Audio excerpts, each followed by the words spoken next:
नमस्कार दोस्तों, revision with Ravi YouTube channel में आपका स्वागत है। यह चैनल सभी प्रतियोगी परीक्षाओं के लिए समर्पित है। यह हमारा रिवीजन सीरीज चल रहा है। अभी आप हिस्ट्री का रिवीजन कर रहे हैं। हिस्ट्री के रिवीजन का यह चौथा वीडियो है। अगर आपने पहले का वीडियो नहीं देखा है तो हिस्ट्री के प्लेलिस्ट में जाकर देख सकते हैं। आप इस चैनल पर नए हैं तो अभी सब्सक्राइब करें। आपको यह वीडियो अच्छा लगे तो लाइक करें और शेयर करें और अपना उत्तर कमेंट में जरूर दें। समय ज्यादा ना लेते हुए शुरू करते हैं आज का अपना सेशन। आज का हमारा रिवीजन का टॉपिक है गुप्त साम्राज्य। गुप्त साम्राज्य को एक नजर देखेंगे, फिर सारे पॉसिबल ऑब्जेक्टिव क्वेश्चन को देखेंगे। कृपया आप वीडियो के अंत तक बने रहे। गुप्त वंश ने लगभग 275 से 585 तक शासन किया।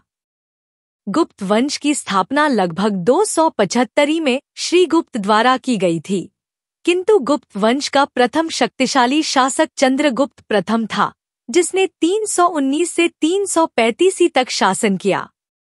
इसने महाराजाधिराज की उपाधि धारण की। विंसेंट स्मिथ की रचना अर्ली हिस्ट्री ऑफ इंडिया में समुद्रगुप्त को भारतीय नेपोलियन की संज्ञा दी है। इलाहाबाद का अशोक स्तंभ अभिलेख समुद्रगुप्त 335 से 375 के शासन के बारे में सूचना प्रदान करता है। इस स्तंभ पर समुद्रगुप्त के राधि विग्रहिक हरिशेन ने संस्कृत भाषा में प्रशंसात्मक वर्णन किया है, जिसे प्रयाग प्रशस्ति कहा गया है। इसमें समुद्रगुप्त की विजयों का उल्लेख है। अशोक निर्मित प्रयाग प्रशस्ति स्तंभ मूलतः कौशाम्बी में स्थित था, जिसे अकबर ने इलाहाबाद में स्थापित करवाया था। इस स्तंभ पर जहांगीर के आदेश हैं तथा बीरबल का भी उल्लेख है।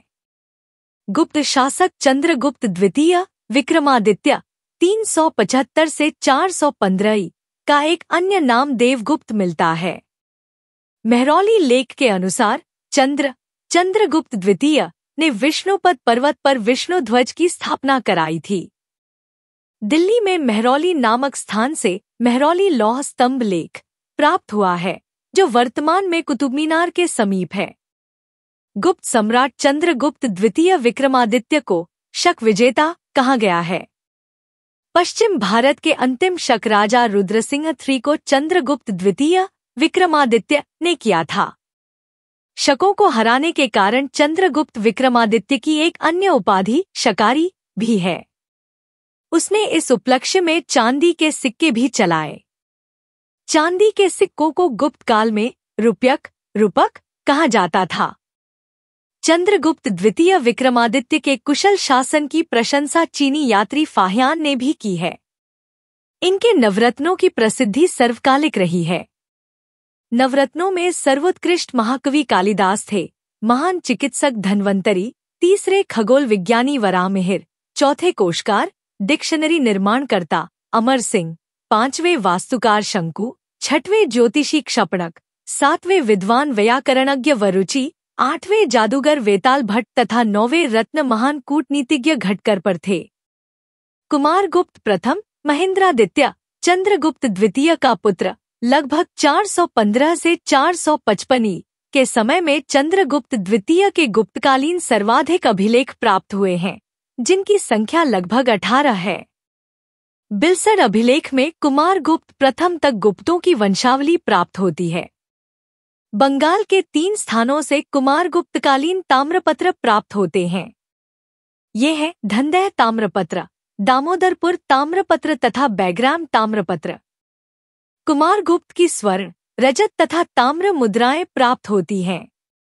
स्कंदगुप्त क्रमादित्य लगभग 455 से 467 के स्वर्ण सिक्कों के मुख भाग पर धनुषबाण लिए हुए राजा की आकृति तथा पृष्ठ भाग पर उत्कीर्ण है। पद्मासन में विराजमान लक्ष्मी के साथ साथ श्री स्कंदगुप्त कुछ सिक्कों के ऊपर गरुड़ ध्वज तथा उसकी उपाधि क्रमादित्य अंकित है। भित्री स्तंभ लेख में पुष्यमित्र और हूणों के साथ स्कंदगुप्त के युद्ध का वर्णन मिलता है। हूणों का पहला भारतीय आक्रमण गुप्त सम्राट स्कंदगुप्त के शासनकाल में हुआ तथा हूण परास्त हुए। तोरमाण भारत पर दूसरे हूण आक्रमण का नेता था। मिहिरकुल हूण शासक तोरमाण का पुत्र तथा उत्तराधिकारी था। मिहिरकुल अत्यंत क्रूर एवं अत्याचारी शासक था। चीनी यात्री ह्वेनसांग तथा मंदसौर लेख के साक्ष्य से ज्ञात होता है कि सर्वप्रथम गुप्त नरेश नरसिंह गुप्त लगभग 528 में तत्पश्चात मालव नरेश यशोधर्मन द्वारा मिहिरकुल को बुरी तरह पराजित किया गया था। गुप्तकाल में गुजरात, बंगाल, दक्कन एवं तमिलनाडु वस्त्र उत्पादन 1/6 के लिए प्रसिद्ध थे। वस्त्रोद्योग गुप्तकाल का प्रमुख उद्योग था। गुप्तकाल बिद में अंतर्राष्ट्रीय व्यापार के प्रमुख केंद्र थे ताम्रलिप्ति, भृगुकच्छ, अरिकामेडु, जाने कावेरीपत्तनम, मुजिरिस, प्रतिष्ठान, सोपारा, बारबेरिकम। कौश, आयुर्वेद तथा चिकित्सा के क्षेत्र में की चरम परिणति चरक एवं सुश्रुत में मिलती है। गुप्तकाल में स्वर्ण मुद्रा को दिनार कहा जाता था। चीनी यात्री फाह्यान के अनुसार लोग दैनिक क्रय विक्रय में कौड़ियों का प्रयोग करते थे। गुप्त शासकों के सिक्के उत्तर प्रदेश, बिहार, बंगाल, मध्य प्रदेश, राजस्थान और ओडिशा में पाए गए हैं। सिक्कों का सबसे प्रसिद्ध प्राप्ति स्थल राजस्थान का भरतपुर, बयाना है। गुप्तकाल में द्वारा जारी किए गए चांदी के सिक्के रूपक कहलाते थे। सती प्रथा का प्रथम साक्ष्य ऐरण अभिलेख में गोपराज नामक सेनापति की स्त्री के सती होने का उल्लेख है। गुप्तकाल में नगर क्रमिक पतन की ओर अग्रसर हुए। संपूर्ण गंगा घाटी में जो शहर पहले अत्यंत समृद्ध अवस्था में थे, उनमें से अधिकांश को गुप्तकाल में या तो त्याग दिया गया या वहां के आवासन में पर्याप्त विघटन हुआ। पाटलिपुत्र जैसा प्रमुख नगर तक गांव बन गया था। मथुरा जैसा प्रमुख नगर एवं कुम्हरार, ह्वेनसांग के आगमन सोनपुर, सोगौरा और उत्तर प्रदेश में गंगा घाटी के अनेक महत्वपूर्ण केंद्र इस काल में ह्रास के ही प्रमाण प्रस्तुत करते हैं। गुप्त वंश के शासकों ने मंदिरों एवं ब्राह्मणों को सबसे अधिक ग्राम अनुदान में दिए थे। गुप्तकाल में जो लोग राजकीय भूमि पर कृषि करते थे, उन्हें अपनी उपज का एक भाग राजा को कर के रूप में देना पड़ता था, जो सामान्यतः 1/6 उपज का 6ठा भाग तक होता था। गुप्त अभिलेखों में भूमि कर को उद्रंग कहा गया है। प्राचीन भारत में सिंचाई कर को बिदक भागम अथवा उदक भाग कहा गया है। गुप्त एवं गुप्तोत्तर काल में रेशम के लिए कौशे शब्द का प्रयोग होता था। अब आप क्वेश्चन के लिए तैयार है? तो शुरू करते हैं। फर्स्ट क्वेश्चन है, गुप्त वंश ने अवधि में शासन किया। ए 319 से 500 ईस्वी, बी 319 से 324 ईस्वी, सी 325 से 375 ईस्वी, डी 566 से 597 ईस्वी। करेक्ट आंसर है ए 319 से 500 ईस्वी। नेक्स्ट क्वेश्चन, भारत का नेपोलियन किसे कहा जाता है? ए चंद्रगुप्त मौर्य, बी चंद्रगुप्त द्वितीय, सी अशोक महान, डी समुद्रगुप्त।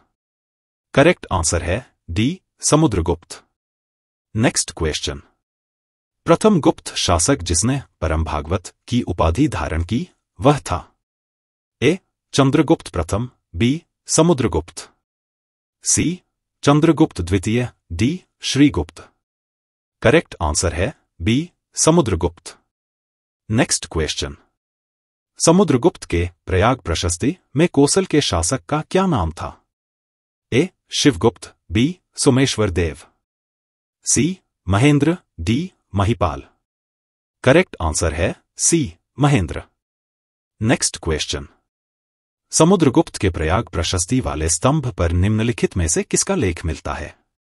ए Jahangir, B Shahjahan, C Aurangzeb, D Dara Shikoh. Correct answer है A Jahangir. Next question, Prayag Prashasti किसके सैन्य अभियान के बारे में जानकारी देती है? ए चंद्रगुप्त प्रथम, बी समुद्रगुप्त, सी चंद्रगुप्त द्वितीय, डी कुमारगुप्त। करेक्ट आंसर है बी समुद्रगुप्त। नेक्स्ट क्वेश्चन, कौन सा राजवंश हूणों के आक्रमण से अत्यंत विचलित हुआ? ए मौर्य, बी कुषाण, सी गुप्त, डी शुंग। करेक्ट आंसर है सी गुप्त। Next question. शक विजेता किसे जाना जाता है? ए चंद्रगुप्त प्रथम, बी समुद्रगुप्त, सी चंद्रगुप्त द्वितीय, डी कुमारगुप्त। करेक्ट आंसर है सी चंद्रगुप्त द्वितीय। Next question. रजत सिक्के जारी करने वाला प्रथम गुप्त शासक था? ए चंद्रगुप्त प्रथम, बी समुद्रगुप्त, सी चंद्रगुप्त द्वितीय, डी कुमारगुप्त। करेक्ट आंसर है सी चंद्रगुप्त द्वितीय। Next question. निम्नलिखित में से कौन गुप्तकाल में अपनी आयुर्विज्ञान विषयक रचना के लिए जाना जाता है? A Saumilya, B Shudraka, C Shaunaka, D Sushruta. Correct answer है डी सुश्रुत। Next question. भारतीय यात्रा में फाहियान ने एक अस्पताल का उल्लेख किया है, यह स्थित था? A Ujjain, B Kaushambi, C Tamralipti, D Pataliputra. Correct answer है D Pataliputra. Next question. Lilavati के लेखक थे? A Mahaviracharya, B Hemachandracharya, C Bhaskaracharya, D Kalakacharya. Correct answer है C Bhaskaracharya. Next question. Chandragupta के 9 रत्नों में से निम्न में से कौन फलित ज्योतिष से संबंधित था? ए Vararuchi, B Shanku, C Kshapanaka, D Amar Singh. Correct answer है सी क्षपणक। Next question. अधोलिखित में कौन गुप्तकालीन स्वर्ण मुद्रा है? ए कौड़ी, बी दीनार, सी निष्क, डी पर्ण। करेक्ट आंसर है बी दीनार। Next question. सती प्रथा का प्रथम अभिलेखीय साक्ष्य प्राप्त हुआ है? ए एरण से, बी जूनागढ़ से, सी मंदसौर से, डी सांची से। करेक्ट आंसर है ए एरण से। Next question. गुप्त स्वर्ण मुद्रा को कहा जाता था? ए कारशापण, बी दीनार, सी निष्क, डी सुवर्ण। करेक्ट आंसर है बी दीनार। Next question. गुप्तकाल में लिखित संस्कृत नाटकों में स्त्री और शूद्र बोलते थे? A Sanskrit, B Prakrit, C Pali, D Shauraseni. Correct answer है बी प्राकृत। Next question. धर्मशास्त्रों में भूरा जस्व की दर क्या है? ए 1/3, बी सवा, सी 1/6, डी 1/8। करेक्ट आंसर है सी 1/6। Next question. प्राचीन भारत में किस वंश का शासनकाल स्वर्ण युग कहा जाता है? ए मौर्य, बी शुंग, सी गुप्त, डी मगध। करेक्ट आंसर है सी गुप्त। Next question. धर्मशास्त्रों में भूरा जस्व की दर क्या है? ए 1/3, बी सवा, सी 1/6, डी 1/8। करेक्ट आंसर है सी 1/6। Next question. तोरमाण किस जातीय दल का था? ए सिथियन, बी हूर, सी यूची, डी शक। करेक्ट आंसर है बी हूर। Next question. प्राचीन भारत में सिंचाई कर को कहते थे? ए बिदक भागम, बी हिरण्य, सी उद्रंग, डी उपरनिका। करेक्ट आंसर है ए बिदक भागम। Next question. निम्नलिखित में से किसने हून शासक मिहिरकुल को पराजित किया था? A Budhagupta, B Yashodharman, C Shashank, D Prabhakarvardhan. Correct answer है बी यशोधर्मन। Next question. शतरंज का खेल कहां उद्भूत हुआ था? ए चीन में, बी ईरान में, सी इंडोनेशिया में, डी भारत में। करेक्ट आंसर है डी भारत में। Next question. योग दर्शन के प्रतिपादक हैं? A Patanjali, B Gautam, C Jaimini, D Shankaracharya. Correct answer है ए पतंजलि। Next question. सांख्य दर्शन प्रतिपादित किया गया है। ए. गौतम द्वारा, बी. जैमिनी द्वारा, सी. कपिल द्वारा, डी. पतंजलि द्वारा। करेक्ट आंसर है सी. कपिल द्वारा। Next question. अधोलिखित में से कौन एक चार्वाक के अनुसार सर्वोच्च मूल्य है? ए. धर्म, बी. अर्थ, सी. काम, डी. मोक्ष। करेक्ट आंसर है सी. काम। Next question. न्याय दर्शन को प्रचारित किया था। ए. चार्वाक ने, बी. गौतम ने, सी. कपिल ने, डी. जैमिनी ने। करेक्ट आंसर है बी. गौतम ने। Next question. मीमांसा के प्रणेता थे। A. Kanad, B. Vashishtha, C. Vishwamitra, D. Jaimini. Correct answer है बी. वशिष्ठ। वीडियो में लास्ट तक बने रहने के लिए धन्यवाद। तो दोस्तों, कैसा लगा आपको ये सेशन? कमेंट करके जरूर बताएं।